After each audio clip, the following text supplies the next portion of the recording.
All right. Hey, everybody. This is Mallory from Genesis Group. In this tutorial, I'm going to show you how I created a Cryptopunks style NFT on Canva. This definitely was a process. It took me a total of 2 hours. This video you're about to watch is going to be 2 hours of footage sped up in the best way that I possibly could. And I'm definitely super happy with how this turned out. And now I'm able to make NFTs of like all my friends, my business partners. This is definitely super fun. So I wanted to show you guys how I did this. So what you're going to want to start with is going into Canva and grabbing an Instagram sized project. And then from there, you're going to want to go into photos in Canva and find some sort of checkerboard or grid. That's what you're going to go off of. So you're going to start with taking the square tool and just adding squares and starting to make the base of the neck and the face as well. So you can see that I ended up, kind of extending some of these squares after a while, just so you don't have to take every single little square. I just used the grid so I would have a surface area. Second thing I started to do was create kind of the black outlines of the neck and the chin as well. Ended up settling on making the chin part 3 squares wide, and then I made kind of the jawline part 2 squares wide. But this was definitely something I messed with for a while. The face was definitely the hardest part to do, but the biggest thing is just using that grid in the back to kind of guide you so everything is symmetrical. And just know that after, even if you make this Instagram size, you can save this whole thing transparently and you can add it to whatever background you want. All right, so you can see that I'm just kind of moving and adjusting the chin a little bit here. I'm trying to make sure everything is symmetrical. My computer ended up dying for a second there, but continued going. And you can see I took reference off of some of the CryptoPunks that I saw on Google. There really wasn't a lot of girl CryptoPunks, and I was making myself. So I wanted to make it a little bit different. And kind of my own little unique style. So I was kind of going off of a few different CryptoPunks on Google and kind of using some of the outlines of the face part specifically. I have longer blonde hair, so I wanted to make it look like almost the hair was draping over the sides of my back, around my neck instead of having the harsh black line. I created the eye portion with a 4x4 square. And then I did a little bit darker of a skin tone for the eyelid part and also for the inner part of the ear, which you'll see me do in a second. But one thing I did to find some of these skin tones was I went to Google, and you can literally just search skin tone color numbers. And inside of Canva, when you click on your element, you're easily able to add that skin tone to your project, which is super cool. I did the same thing with the lips here as well. I just searched like a blush colored lip and applied that to my project. So it's cool because once you add this color in, you're able to reuse it a bunch of times as well.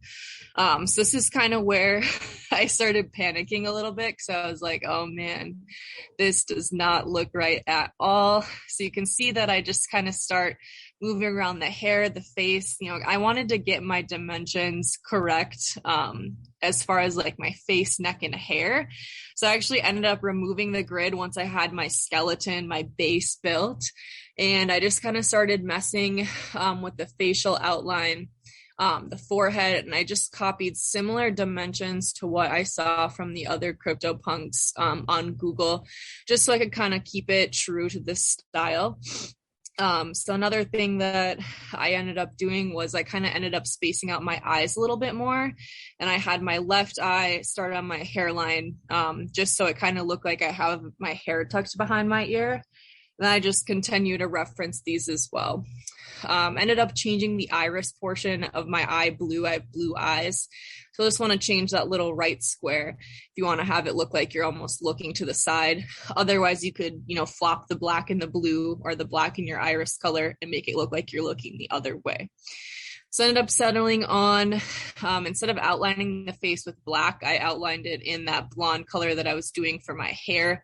And then I also did do an adjustment so I could make myself have an ear as well. You'll see me do that here in a second. But I think it just kind of added more to the facial structure and it made it look like more of a person. And then I just tapered down the top part of the hair I just did almost like a staircase like formation of the blocks. So it looked like I had, formation and like volume in my hair. So I continue to mess with this for a little bit longer. I end up spreading the eyes a lot further apart than I had originally planned. And that's the cool thing, is if you do need to space things out to scale, move things up, it's totally fine. Because once you have your base of your skin, you can always stretch it out further. And same with the base of your hair as well.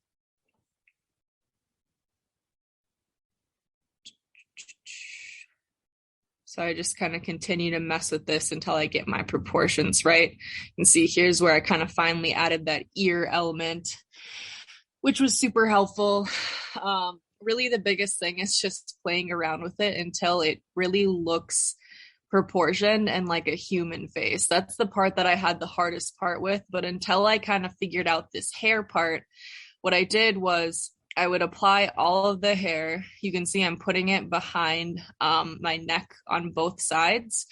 And then what you're able to do is add different colors to make more dimension of the hair. So that was one thing that was bothering me, is I felt like it was so flat. And what I ended up doing at the end is putting different colors of blonde hair inside of, the different blocks and rectangles of the hair, so it looks like it has dimension. So I put like some darker colors behind, so it looked like the face was more three-dimensional. And that's what I've done with all the CryptoPunks I've made so far. I'll add different colors to the hair to make it, more dimensional and look more real as well. You can see like the normal CryptoPunk style. They kind of have everything more solid, but I wanted to kind of make this my own, and make my own little style of this.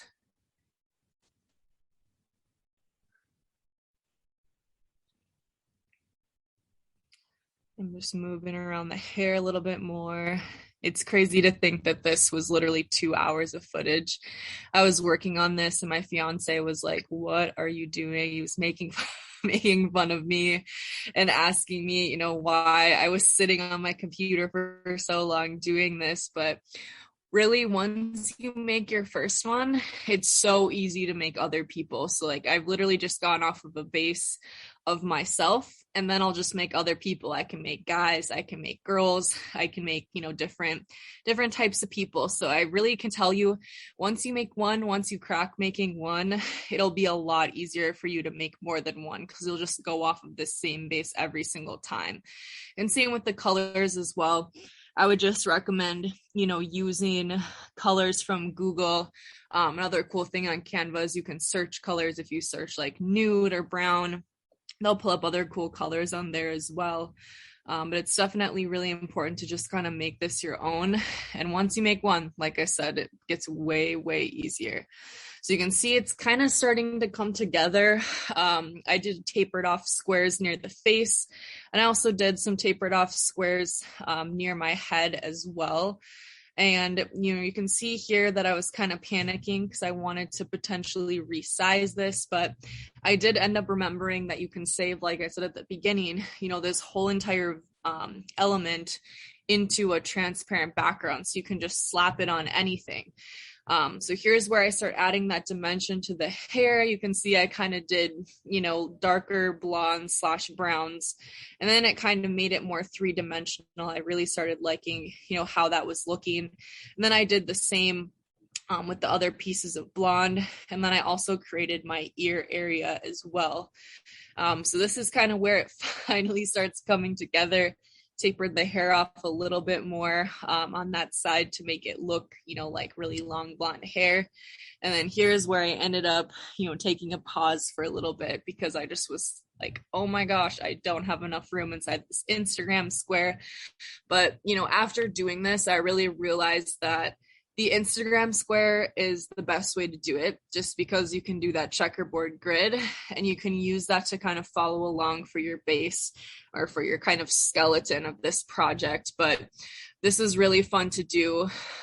Once I cracked this, I was addicted to making them. And I'm definitely going to start selling them if I can on OpenSea, which is an NFT exchange where you can create, you can buy, and you can sell different projects. So it's a really cool space. And I definitely want to get into this a little bit more. I want to create fan art, some of my favorite celebrities. I love hip hop music and R&B, maybe create some of my favorite artists. Really, the sky's the limit with this stuff. And that's what makes this space, so cool. So you can see I'm now adding, some finishing touches to this, created my ear and also added some blush colored squares in there as well to kind of mimic like I had makeup. I love blush. And I also tried to do a little darker square to create like a cheekbone effect, a bronzer effect. Ended up not liking that. And then last but not least, I added in smaller squares to the iris of my eye. So I did one shade darker for my iris, and then I added in my little pupils as well. So you can see it's kind of coming together here. There's a few finishing touches that I end up making to this. So you can see I saved it transparently, and then I added it to my color background. I grabbed my little light purple color. Then I inevitably ended up matching it to the CryptoPunks NFT purple just because I really liked how that looked. So you can see this is the finished product. I actually ended up making the lip part a little bit wider. So if you do want to have wider, more fuller lips, if you're doing like a female or just someone that has fuller lips, you can literally just add one long rectangle and then a 4x4 square inside and then make it, a nude color. So really the sky's the limit with this. I hope that this was helpful and have a good rest of your day.